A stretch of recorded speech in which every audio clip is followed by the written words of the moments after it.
Welcome into the 49ers Report. I'm Chase Sr. Appreciate all of you for being here with us and appreciate all of our subscribers for relaying their questions, passing along some of their comments, because you could share your analysis as well, just like I do as the host. So we're going to open up the floor and do a little bit of a mailbag on the show here because there's so much to talk about with the Niners being 5-0 going into this week's game against the Cleveland Browns, coming off that thrashing of the Dallas Cowboys. We begin with Jonathan Page.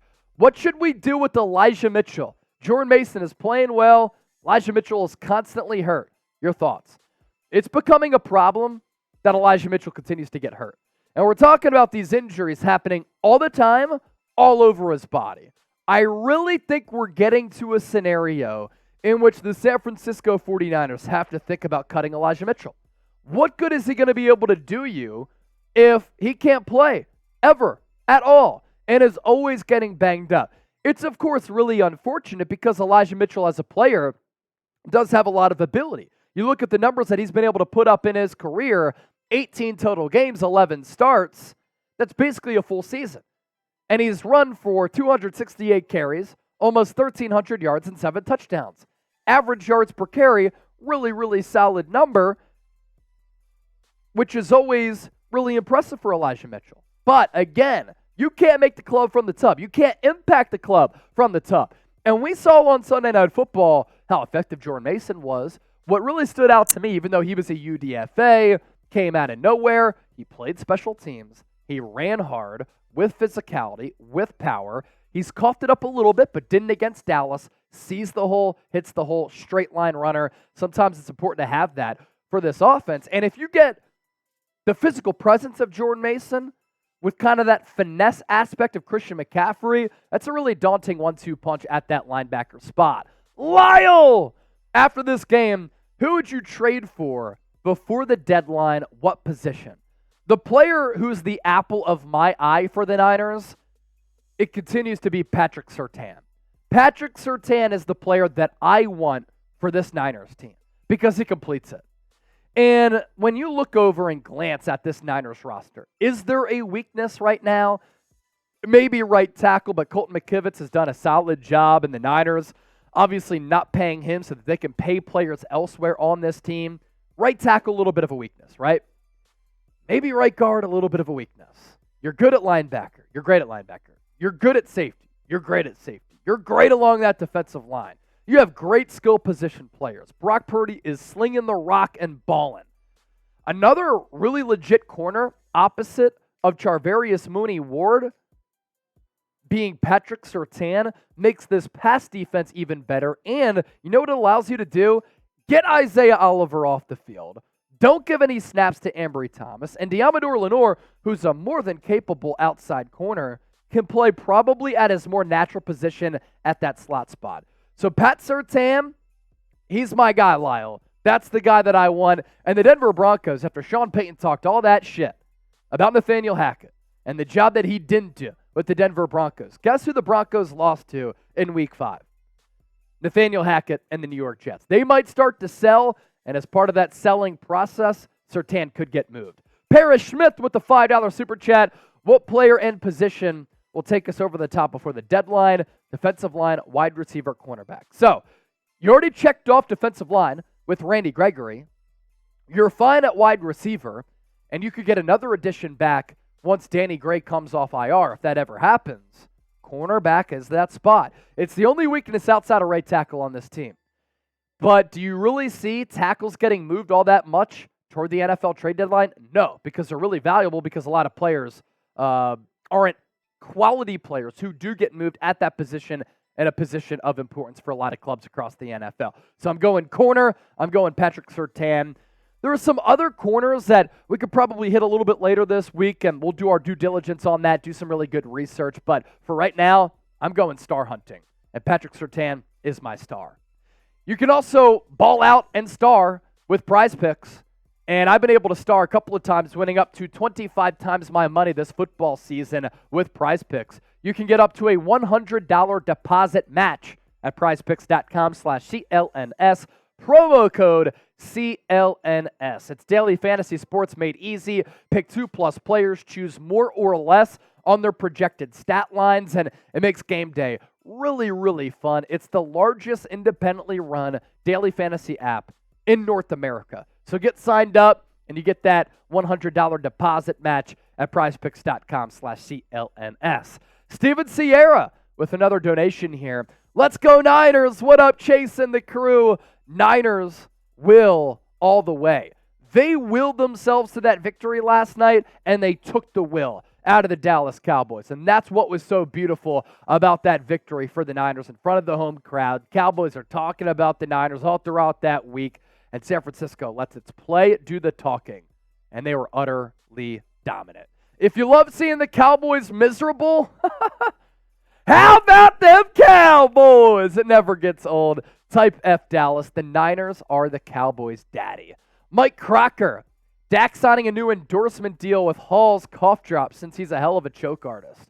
Mike Crocker, MVP level comment right there. I really like that. He has the Jordan endorsement. Maybe you add Hall's on top of that as well. Dak Prescott has regressed. Dak Prescott is not special. Dak Prescott has never been a top 10 quarterback. Dak Prescott is a quarterback who can get you to the playoffs but never win the big game. He's limited. He doesn't do anything at an elite level. And after that 42-10 loss against the Niners, he was honest, which I guess I give him credit for it, but he knew that the Niners owned him. He said, quote, "This might be the most humbling game that I've ever been a part of. You will get humbled when you lose by 32, and you don't have one single trip offensively inside the red zone." He only made that one good throw to Kevontae Turpin on that touchdown throw where he beat Isaiah Oliver. Wet Noodle 187. What's good, man? Hey, Chase and Trizzy. Who do you think is more elite, the Eagles or the Niners? So right now, I think the Niners are the better team. And you have to be careful to not peak a little bit too early. But I think that this Niners team is better offensively and defensively. They're more consistent offensively and defensively. I think that Kyle Shanahan has the slight nod right now on Nick Sirianni, but the Eagles don't have the level of explosiveness that the Niners have had. San Francisco has scored more than 30 points in every single game this year. The only two teams in the NFL to score 25 or more every game going into week 5, Eagles, Niners. Then Eagles were at less than 25 points in that win against the Rams. But I think that both teams are really talented. Both teams are well coached. Both teams are finding different ways to win. And I think the identity of that is really important because you can win football games in every month of the year. But right now, Niners are the best team in all of football. Jonathan Page with another one. What do you think/feel about Brocktober? Look, Brocktober, let's have a party because Brock Purdy continues to dance on the opponent.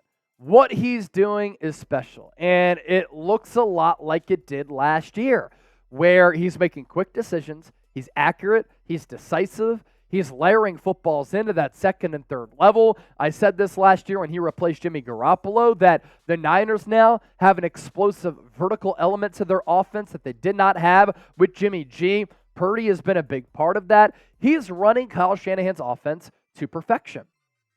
He knows where to go with the football.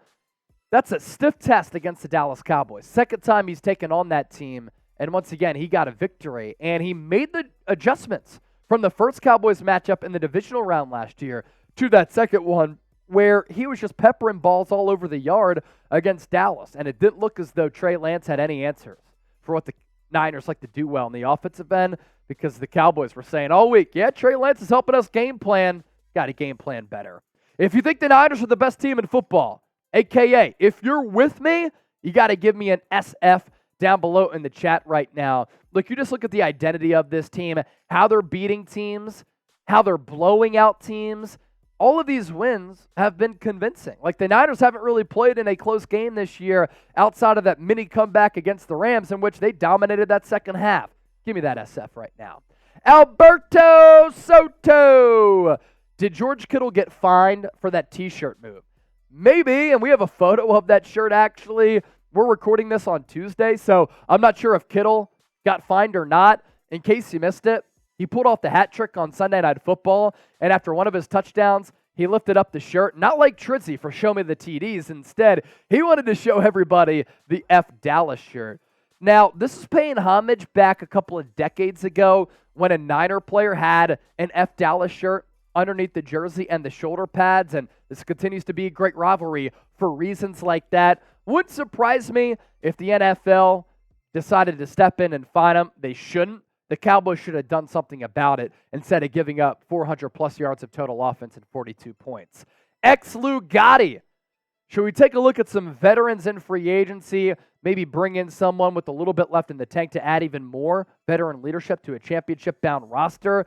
Teams are doing that right now. Like the Buffalo Bills just signed Josh Norman.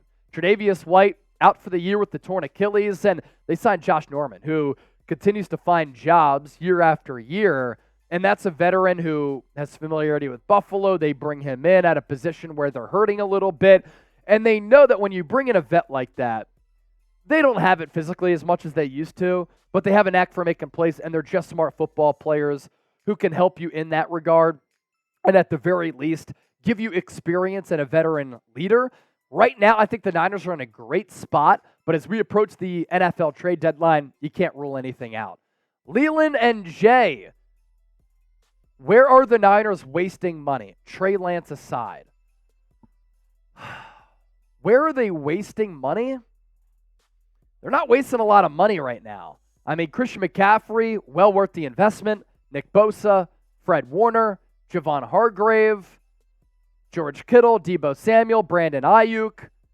Charvarius Ward's been really good. You know where they can spend money? On Brandon Ayuk and Talanoa Hufanga. Those are the two players that they're going to need to re-sign. It's hard to waste money when you have the most cap space in the NFL at more than $40 million, which is altering a little bit after bringing in Randy Gregory, who I'm also excited to see on this defense as well, opposite of Nick Bosa. I think it's really telling when a player like Eric Armstead, team captain, Walter Payton Man of the Year nominee, says everybody should be pumped up about Randy Gregory. This is the exact player that we want. Some people might say the Niners waste money on Kyle Juszczyk. Then he comes out on Sunday Night Football and he plays great. And sometimes you just have to watch him because oftentimes where he goes with that pre-snap motion is where the play goes, and he's the one who makes it happen.